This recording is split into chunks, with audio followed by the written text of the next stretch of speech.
Hello, ladies and gentlemen, and welcome back to Zeebo Nation Plays the FM Scout Academy Challenge with FC Dallas.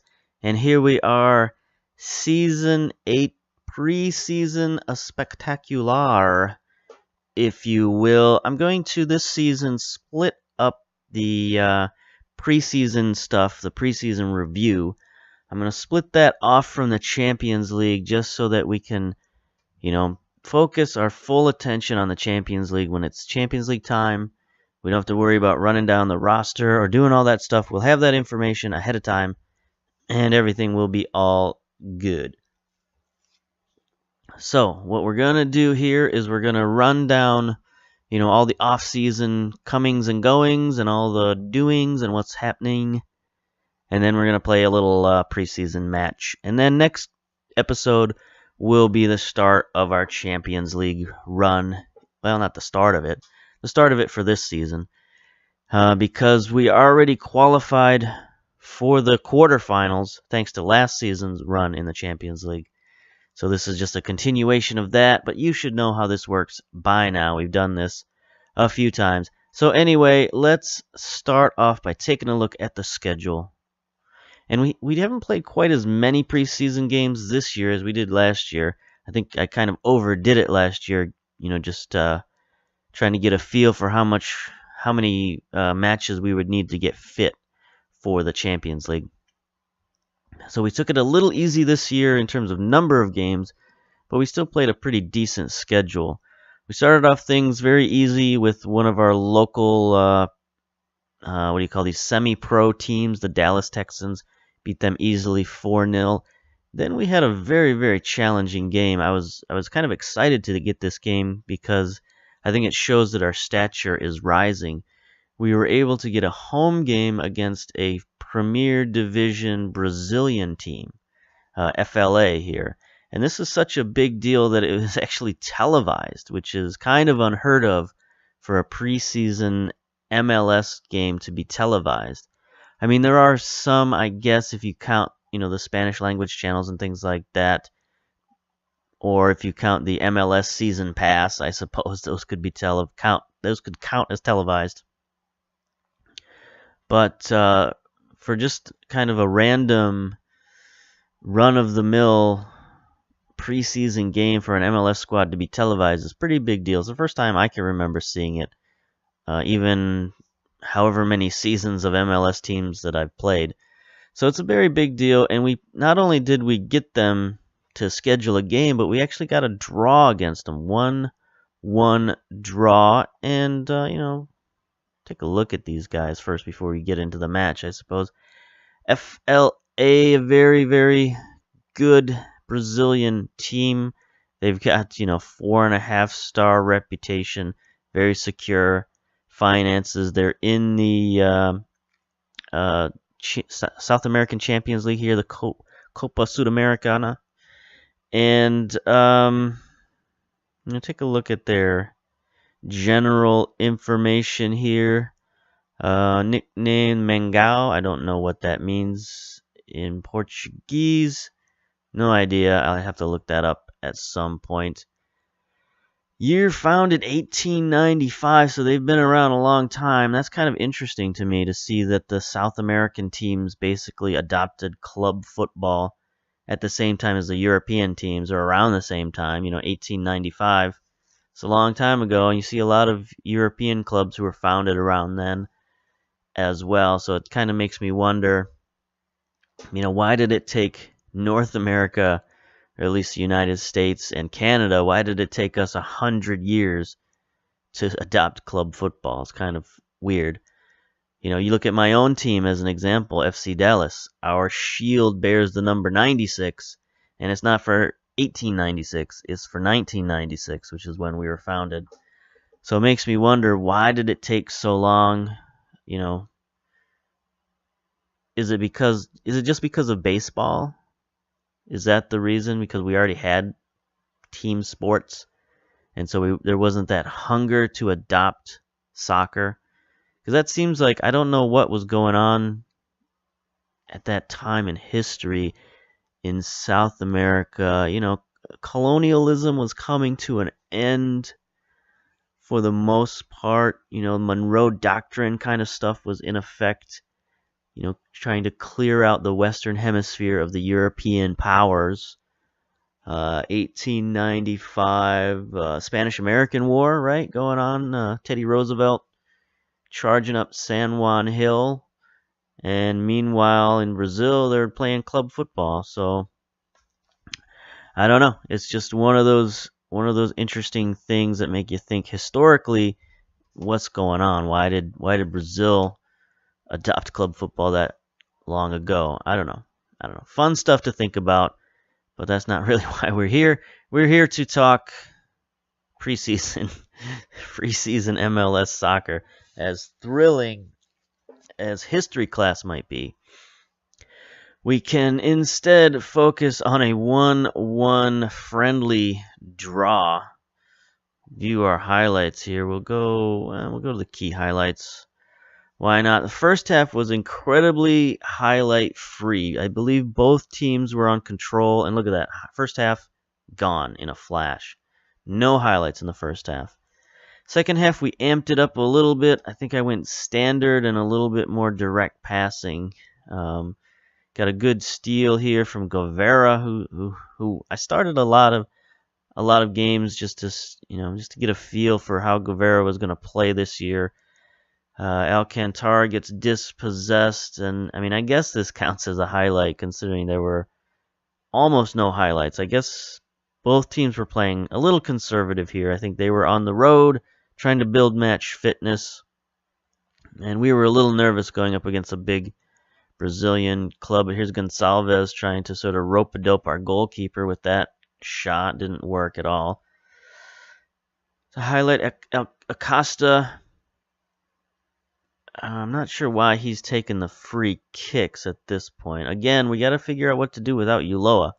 We never really got an answer to that. But here's Guevara playing it wide to Cole. Cole making a nice move, sending it in. And there's Washington. He pushes everybody aside, including his partner up front, to get that goal. So that puts us at 1-0. 60 minutes gone. It takes another 10 minutes for another highlight here. Gonzalez is in the game at advanced playmaker. We're kind of playing a little fluid here, but still most people are staying in position.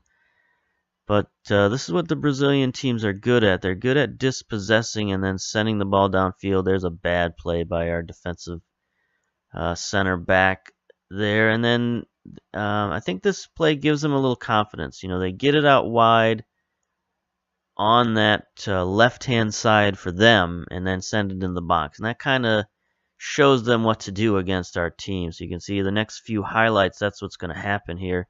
Here's Carlos getting it out wide again, centering pass. Again, it probably should have been a goal, but Philippe sort of was lazy with that attempt. And here we go again with FLA on the attack. Gonçalves again, he was key to their offense a lot, but Cole steps up, gets an interception. This should have turned into a good counterattack for us with Washington heading downfield, but it didn't quite turn out that way. Acosta to Thompson, a lot of familiar names. Our starting lineups just is not going to change much, and hasn't changed much, and won't change much this season. We've got who we've got, and this is what we're going to go with. Here's Philippe again. They're on the counterattack. 89 minutes gone, and we're still up 1-0. Still, playing pretty good. Here they are getting the ball,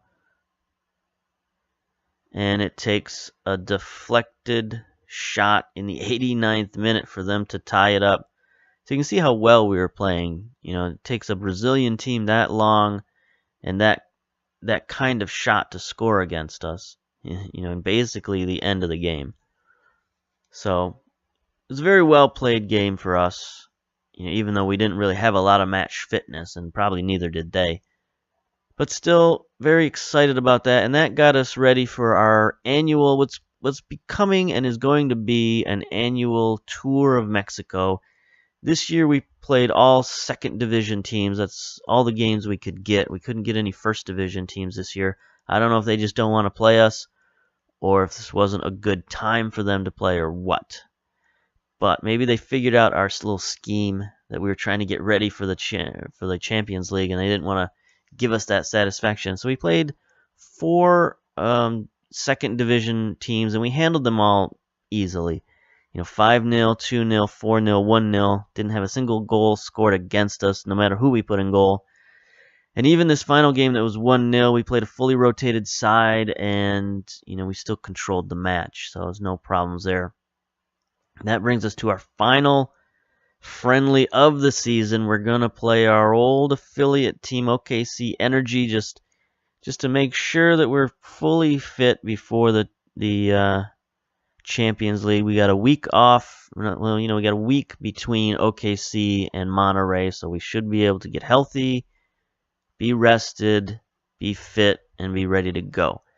So before we get to that game, though, we're going to run down the checklist and look at everything that's happened in the offseason, starting with finances. You can see we're up over the $40 million mark, and if you look and see at our finances, they've just gone steadily up and up and up. If this was a stock market, we would be a long-term investment here. This is what you want to see in your stock market growth, which is just steady improvements and growth year over year. So we're doing very good there. Last season, we made $5.8 million in profits.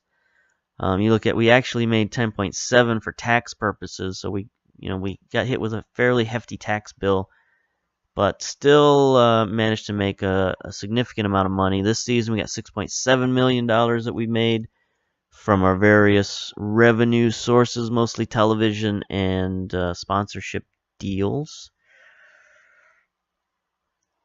And we got a $10 million transfer budget. We're not going to do much, if anything, with it, but we got it just in case we need it. We're still negative $2 billion general allocation money. That bug is not fixing itself, and I don't know how to fix it, so that's the way it's going to be. Board-wise, we are still untouchable, 76% untouchable with the board. So the board has got incredible confidence in us. We're looking good. Club statures through the roof, squad harmony, transfers, matches, all that stuff. They're very happy with us, and they will continue to be. Club-wise, a little disappointing. We're still 3-star reputation, even though last year we won every trophy we could possibly win. We got the Triple Crown of American soccer last season. If you missed it, if you didn't watch last season, we won the U.S. Cup. We won the MLS Supporters Shield, which is the regular season championship. And we won the MLS Cup, which is the overall league championship. Basically the Super Bowl of the MLS.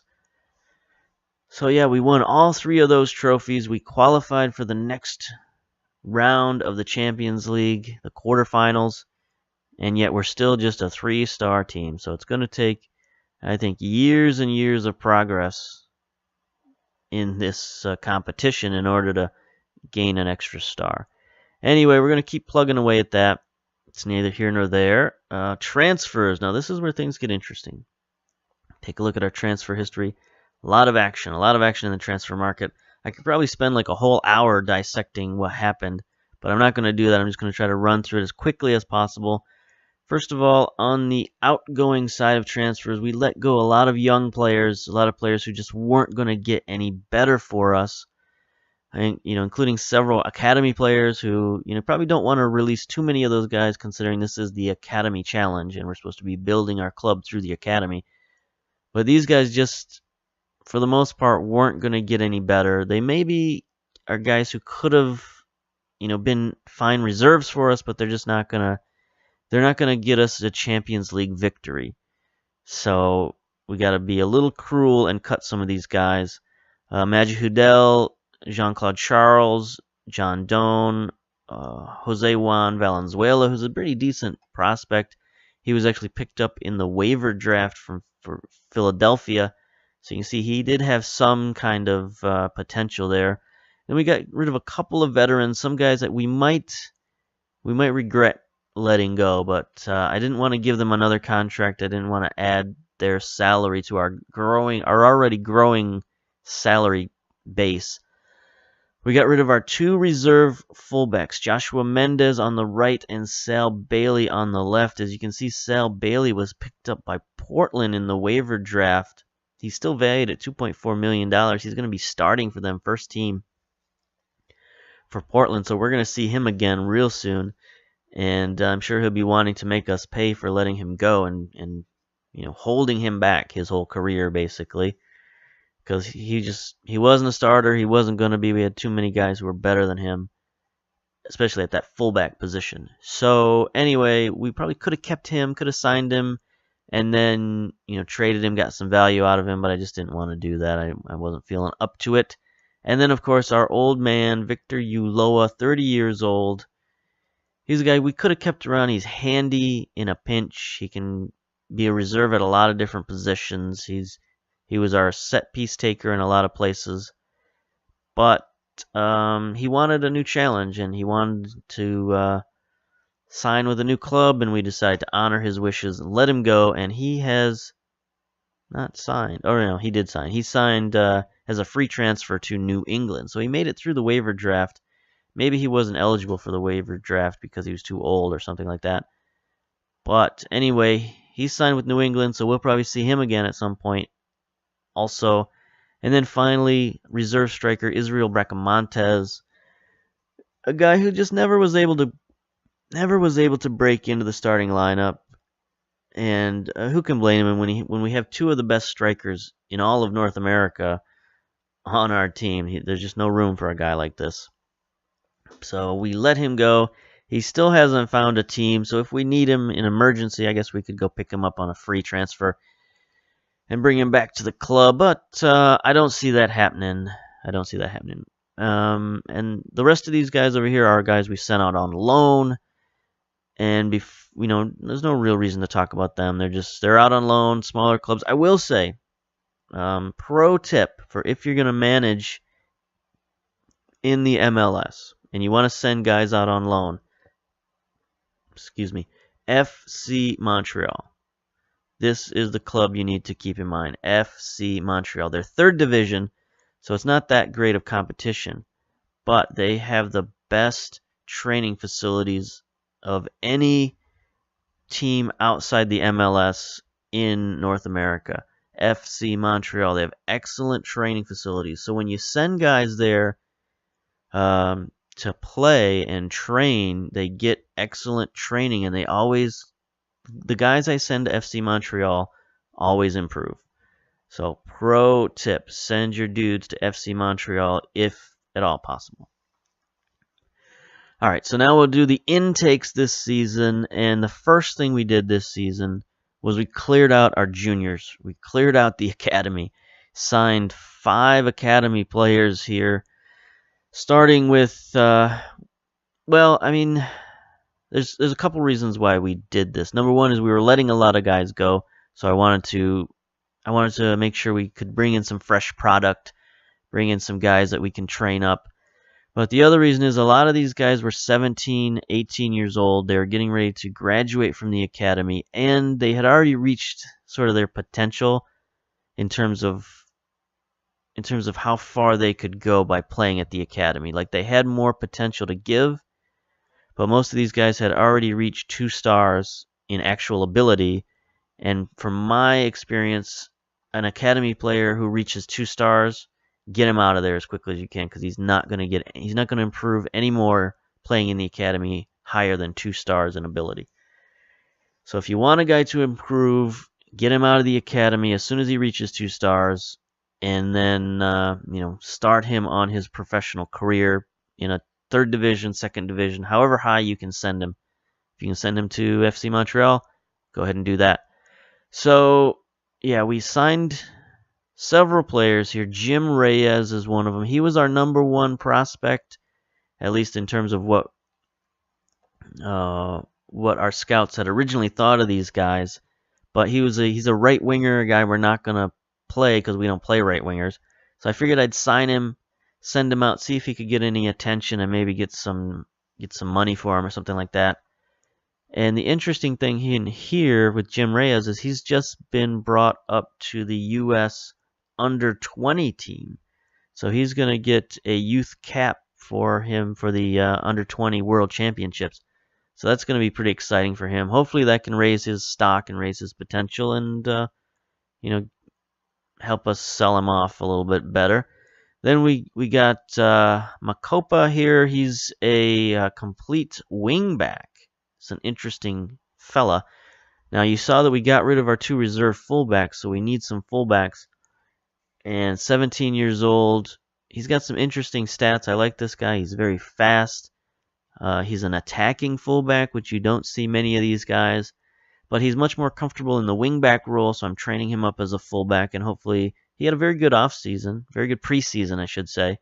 So hopefully, he can improve and actually be of some service to us. That would be good. Ian Garcia, another fullback that we desperately needed, 18 years old. He's only 5'9". He only has 6 jumping reach.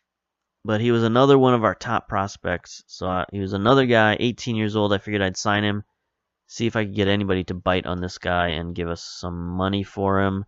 Because, I'm never going to use this guy unless it's a complete and total, necessary evil. Because I just can't play a short fullback who can't jump. That's just a recipe for getting beat on the back post. So I'm not going to do that, but maybe I can get some money for this guy. Carlos Moreno turned out to be our actual top prospect in terms of potential. He's got 3.5 star potential with, 4.5 star dark potential, whatever you call that. He's a nice, speedy central midfielder, 14 pace, 14 acceleration, 14 agility, 14 balance. So he's got a lot of 14s going on. He's got some decent mental abilities, some decent technical abilities. So I'm very happy with this guy as one of our top prospects. And then the final guy I signed was another guy I signed in an absolute pinch.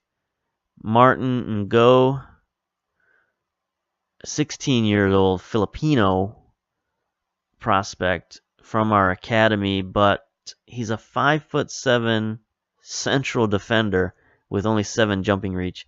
There's no way this guy's going to play central defense for us on any planet at any time in any spatial reality.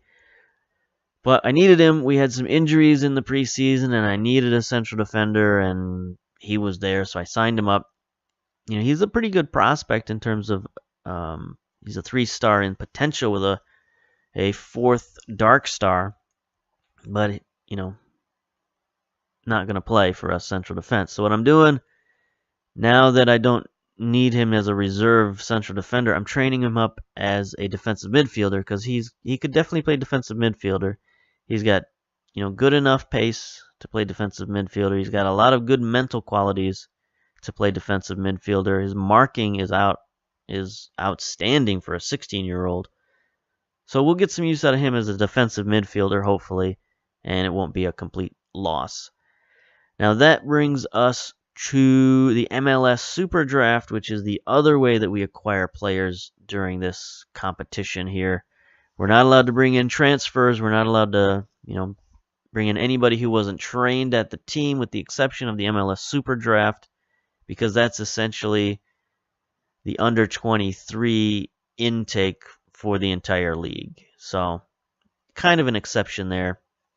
Something unique to MLS is that they have this MLS Superdraft intake of all the best young college-trained players, university-trained players. So we had 8 draft picks in the Superdraft because I hoard draft picks. Including we had the number 1 and number 2 overall draft pick. So I had my pick of all the best players. The only problem is that this was the worst talent in an MLS Superdraft I've seen in any season that I've played. I mean, I've only played 2 versions of this game, but I played a lot of seasons. And this draft was horrible from top to bottom. Very bad. There were only a couple of standout players, and I got both of them. So, I mean, that's, if any draft, I guess, to have the first 2 picks, might as well be this one. But the rest of our picks were not what I would call game-changing type of picks. So our first 2 picks were actually 2 strikers. First of all, Samuel Escobedo. Yes, we've got another Escobedo on the team. Hopefully this guy doesn't foul everyone in the universe. But he's the #1 player on the board. 3.5 star potential with the 4.5 dark star potential. But you look at this guy and say, well, he's the best prospect in the draft, and he's not really that great. I mean, he's not big, he's not strong, he's kind of fast, he's quick more than fast, in that he's got acceleration and balance more than pace. He's got some pretty decent mental stats, some pretty decent technical stats, interesting stuff. He's got free kick taking, which we need. He doesn't really have penalty taking, which we could have used. But really, he was just the most ready to play guy. I think he's 2.5 star actual ability, 3.5 star potential. So that just shows you how weak the draft was, that this guy was the very best player. And then second best player was another striker, another 3.5 star guy, 20 years old, which is what's important here for Mike Wagner, another striker. A little bit better physicals in terms of strength and fitness. Not quite the mental abilities, although he does have very good teamwork. Not quite the technical skills. He still has good finishing and good technique, but just not a guy who sticks out as a great player. And then the rest of our draft picks were just sort of average dudes. I can't even remember who was drafted when. I think Tomas Kalatiud. I have no idea if that's how you pronounce that, but that's how I'm pronouncing it. Another central midfielder, attacking central midfielder, which is interesting. He's the most physical player that we got out of the draft. 6'3", good strength, good pace, jumping reach for a central midfielder. And of course we got some fullbacks here. Paul Dedeuce, which is, I drafted him partially just for his name. Bring in Dedeuce. The deuce is loose, all that kind of stuff. Good physicals, not very good technicals. Pretty decent mentals, but again, nothing to write home about. Let's see, who else we got? Josh Nahas, defensive midfielder, 22 years old, just a guy I kind of picked up just because he was there. He's got pretty good mentals in terms of work rate and bravery, so he's a guy who's going to run all over the field for us. Not really great physicals, not overwhelming technicals, other than his tackling is pretty good. So that's fine for a defensive midfielder. We drafted a guy from our own affiliate team, the Michigan Bucks, Bryce Wheat, who is another fullback for us. Another guy with real good physical stats, but decent mental stats, but not very good technicals. And then Luke Hill, an advanced playmaker, drafted this guy. And, he's all right. He's all right. Pretty good mental stats. Got some interesting technicals in terms of long shots, first touch, passing. Physical's not great, especially strength, but it's passable. So, again, not a great draft, not a great intake of young players, but we got a lot of them, so we'll see how many of them can improve and advance. All right. So that was a very long intro. I think we've been going for at least a half an hour now, so let's get to this game versus OK City. Let's get to the match preview already. OKC Energy, our former affiliate. I don't know if they've got any players from us on this team. Let's check out their team selection. I don't think we sent anybody their way this year. No, we did not. Oh, wait. Steve Garza? I don't recognize this dude. Goalkeeper from Houston. All right, so he's not from us. All right, so here's our starting lineup. We're going to play our starters, at least to begin with for OKC, just to make sure everybody stays nice and match fit. We got Sanchez in goal, Cole, Escobedo at fullbacks. Valenzuela is going to get much more starting time this year. He's got the potential to be one of the best defenders in the league. So we're going to play him a little bit more in the starting lineup. He's going to be teamed with Zimmerman at central defense. Van de Castile at defensive midfielder. Acosta is injured, so he's out. Guevara, Thompson, Zamora in the midfield. Of course, Alcantara and Washington at the striker position. So we'll get going. We'll try to breeze through this match. And then get on to the Champions League in our next video. So it's going to be fun times. Fun times this season. I can see, we're improving. That's a weird looking lineup they got here. The 4-2-2-2. Narrow. So they're going to try to match our narrowness with their own. Double defensive midfielder. I don't like going against that formation. So they're going to make things tough for us. All right, go to the opponent instructions. Apply advice. Go to the pep talk. Oops, we skipped the pep talk. That's fine. I think we're on control action in terms of our strategy here. So things might go by quickly. I don't know. Here's the first drive of the game. The first possession usually comes to nothing. And, of course, it comes to nothing. So that's fine. Been watching a lot of music videos lately. Well, I guess not music videos, but live performances. Ooh, here's Guevara with a corner kick to Zimmerman. Valenzuela can't finish it off. Oh my gosh. Our central defenders are just ping-ponging the ball back and forth to each other. Could not put it in. Here's Thompson with the corner kick from this side. Looks like he's going to go back and do it again. Here we go, Thompson again with the corner kick. Let's see what happens. Nothing. All right.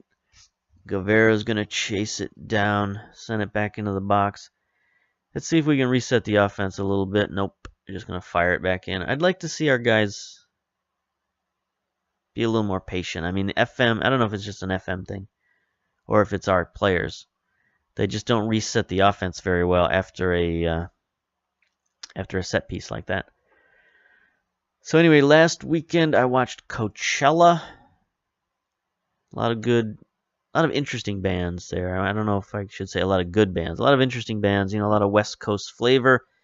And apparently the flavor of bands on the West Coast currently is electronica. And not just like straight up electronica, but sort of it's filtering into all the different genres. Here's Alcantara on the run to Escobedo. Shot is deflected and it's in. There's Escobedo scoring. It's always good when your fullbacks get involved and start scoring the ball. That's a basketball term. Alcantara just cross-courts it there to Escobedo. There's a deflection by the central defender, and the goalkeeper really had no chance. He was already in mid-dive when that ball got deflected, so not really his fault. But there we are, up 1-0. But yeah, just every band that I saw had a synthesizer, had a drum machine, had like some sort of computer technology going on. It was like the 80s all over again in a way. They were using a different synth sound. They weren't using the 80s synth sound, but they were using more of an electronica dance kind of synth sound, and it was permeating everything. So I don't know if that's just a West Coast deal, if that's just the kind of bands they like to get at Coachella. Maybe it is, because Coachella does do a lot of rave type stuff. But I don't know. It was everywhere. They had Lady Gaga headlining it, and she's definitely got her toes in the dance world as well. So maybe it was just, trickle down from Lady Gaga. I don't know. But then I was also watching a lot of Glastonbury. Ooh, here's Alcantara on the run. Second half already. There's 2-0 up. Cole to Alcantara. Hopefully Cole can play better this season so we don't have to play Acosta out there as much. But Cole does much better against these kind of teams. He's definitely a front runner. He's a guy who likes using all of his physical gifts to overpower people. And when he can't do that, he maybe doesn't have the technical skills to beat better competition. But you know what? He gets the job done most of the time. Stuart Cole has possibly suffered a bruise, but we should be able to... let's sub him out. No need for him to play injured. We'll start bringing in our subs.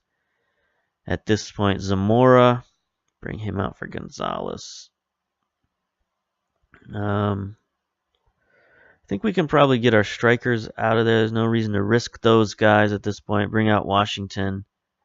Bring out Alcantara. Bring in one of our top draft picks here, Mike Wagner. Number 2 overall, 20 years old. Good strength, good fitness, good finishing, teamwork, work rate. He's an interesting dude. He can play a lot of different positions. You see, he can play deep lying forward, advanced forward, target man, poacher, defensive forward, false 9. He's all pretty good at all of those things. So I think we'll play him at poacher this time around. Yeah, we'll play him at poacher. And of course, Ben Manning. I mean, we had to fight off more bids for this guy this offseason. 19-year-old target man, valued at $2.8 million. People are offering us, $3 and $4 million for this guy, so we keep having to convince him to stay. And I don't know how much longer we're going to be able to keep him. That's part of the reason why I'm not so upset that we had to draft all those strikers in the first round, because we might need them come the end of this season. See, at Glastonbury Festival, MTV Live is showing a lot of reruns. Basically, noon to midnight, showing nothing but reruns of that festival, going all the way back, I think 2014, 2015, 2016. I don't know if they're building up to 2017. I forgot to look and see when that festival is. All right, so we got 89 minutes gone. This game has just flown by as we're possessing the ball. No more substitutions necessary. 2 minutes of stoppage time. Here's the last minute. Thompson sends it in to Escobedo, who's still in the game for some reason. I probably should have taken him out a long time ago, but I was too busy talking about music festivals. Here we go. 30 seconds to go. This should, unless something stupid happens here, this should be the end of it. Chavez trying to make something happen, but I don't think it's gonna work out in their favor here. 30 seconds to go. Manning's got the ball. Guevara's still in the game. We didn't take anybody out. There's one of our youngsters, Wheat. He doesn't have any skills to go by people, so he'll just do this. Cross the ball in and make the goalkeeper go get it. That's fine. Wasting time. That should be the whistle right there. And there it is. All right. So we got a solid 2-0 victory over OKC. Passionately, I don't know, good performance. Sure, some people were okay with that. Washington, 6.8 rating, not so good. Escobedo, man of the match. 3 tackles, 1 interception, 4 headers, 8.6 rating, and a goal for our fullback. That's very good. Stats-wise, some pretty good ratings all around except for Zamora. Washington, 6.8 ratings. Everybody else had 7 or higher, so that's very good. The goals came from Escobedo and Alcantara. Assists from Alcantara and Cole. Analysis, check the analysis out. Oh, a light day for Cole. Only had to run 7.4 miles, so that's pretty good. Some good interceptions by our central defense. Again, passing ratio. Everybody in the 90% passing ratio. Zamora, Guevara, Castillo, Van de Castillo, Escobedo, all over 90% passing, and 101 passes completed for Thompson as he controls the midfield. So there we go. Very nice victory. On to Monterrey. That's the chant for this particular leg of the Champions League. We are on to Monterrey. Going to play a 2-game series there. So I guess what I'll do is I'll play the first leg off camera and then come back for the second leg, do a recap of the first leg, and then play the second leg live. Just so we have a couple of less videos to post.